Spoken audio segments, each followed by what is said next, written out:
Kami dari kelompok 5 akan mempresentasikan analisis korelasi dan regresi. Untuk nama saya sendiri yaitu Raden Teja Permadi, teman saya Wulan Lustiani. Selanjutnya analisis korelasi akan dijelaskan terlebih dahulu oleh Wulan. Saya akan menjelaskan tentang analisis korelasi. Analisis korelasi merupakan salah satu teknik statistik yang digunakan untuk menganalisis hubungan antara dua variabel atau lebih yang bersifat kuantitatif. Dasar pemikiran analisis korelasi bahwa adanya perubahan sebuah variabel yang disebabkan atau akan diikuti dengan perubahan variabel lain. Berapa besar koefisien perubahan tersebut dinyatakan dalam koefisien korelasi. Semakin besar koefisien korelasi, maka semakin besar keterkaitan perubahan suatu variabel dengan variabel yang lain. Kapan suatu variabel dikatakan saling berkorelasi? Variabel dikatakan saling berkorelasi jika perubahan suatu variabel diikuti dengan perubahan variabel yang lain. Nah, contohnya, kelompok saya menganalisis pengaruh perilaku konsumen terhadap keputusan pembelian helm merek INK di Universitas Singapura Bangsa Karawang. Nah, kalau kita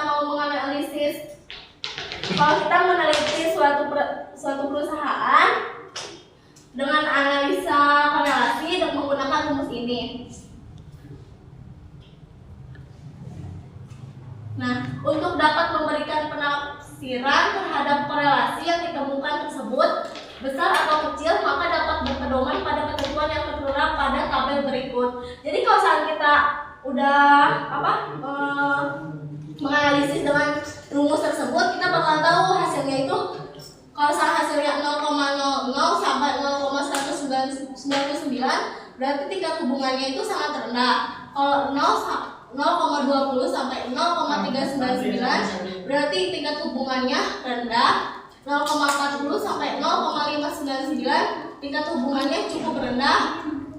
0,60 sampai 0,799, tingkat hubungannya kuat.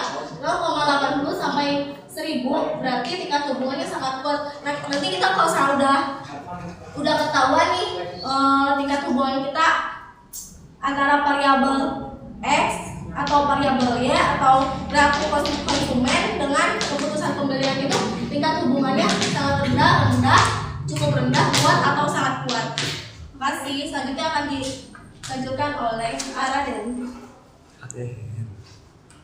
Untuk saya ini dimulai dari sejarah regresi.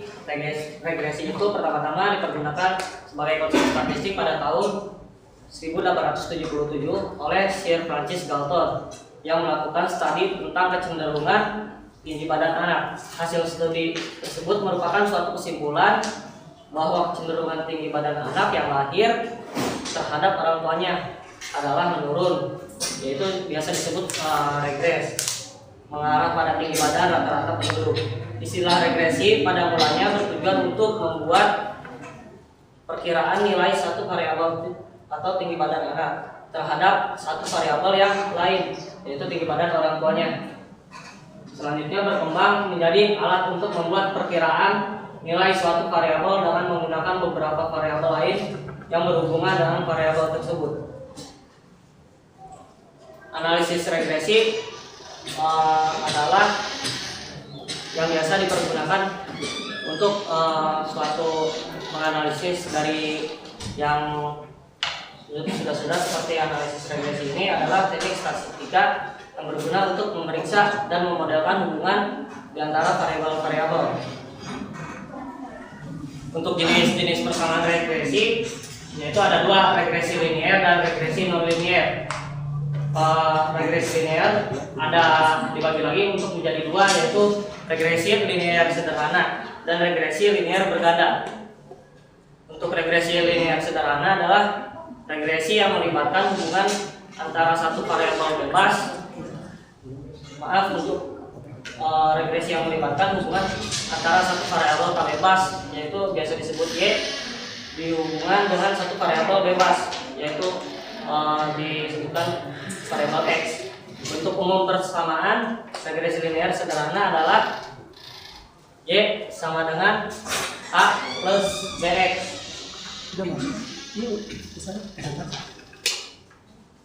Regresi linear berganda adalah regresi yang melibatkan hubungan antara satu variabel bebas, yaitu variabel Y dihubungkan dengan dua atau lebih variabel bebas. Manfaat analisis regresi yaitu model regresi dapat digunakan untuk mengetahui, memprediksi pengaruh suatu atau beberapa variabel prediktor terhadap variabel responden. Regresi juga dapat digunakan untuk mengukur kekuatan hubungan antara variabel responden dan variabel prediktor. Tujuan untuk menganalisis regresi ini membuat estimasi rata-rata dan nilai variabel bergantung dengan didasari pada nilai variabel bebas dan menguji hipotesis karakteristik dependensi untuk meramalkan nilai rata-rata variabel bebas dengan didasarkan pada nilai variabel bebas di luar jangkauan sampel. Tahap-tahap dalam melakukan analisis regresi yaitu meliputi perumusan masalah. Untuk perumusan masalahnya bagaimana sih tentang pembelian perilaku konsumen helm YK terhadap keputusan pembelian di Universitas Singapura Bangsa ini. Dan kedua, penyeleksian variabel potensial yang relevan. Yang ketiga, pengumpulan data. Untuk pengumpulan datanya kita bisa membuat suatu kuesioner yang disebarkan oleh para mahasiswa di Universitas Singapura Bangsa. Nanti setelah menyebarkan kuesioner itu bisa dilihat untuk pengumpulan datanya bisa memakai aplikasi, yaitu aplikasinya aplikasi SPSS. Dan yang keempat, spesifikasi model. Di sini spesifikasi model itu tergantung spesifikasi model apa. Biasanya spesifikasi model ini modelnya model kuantitatif. Analisis regresi adalah berupa koefisien regresi untuk masing-masing variabel independen. Koefisien ini diperoleh dengan cara memprediksi nilai variabel dependen dengan suatu persamaan. Analisis regresi biasanya mempelajari hubungan yang dinyatakan dalam persamaan matematika yang menyatakan hubungan fungsional antara variabel-variabel, yaitu variabel X dan variabel Y biasanya. Secara umum, analisis regresi pada dasarnya adalah studi mengenal ketergantungan satu variabel dependen atau terikat dengan satu atau lebih variabel independen, yaitu variabel penjelas atau variabel bebas, dengan tujuan untuk mengestimasi dan atau memprediksi rata-rata populasi atau nilai rata-rata variabel dependen berdasarkan nilai variabel independen yang diketahui, seperti tadi yang dicontohkan untuk manfaat analisis regresinya. Sekian dari kelompok kami. Terima kasih. Maaf bila ada kekurangan. Wabillahi taufiq wal hidayah. Wassalamualaikum warahmatullahi wabarakatuh.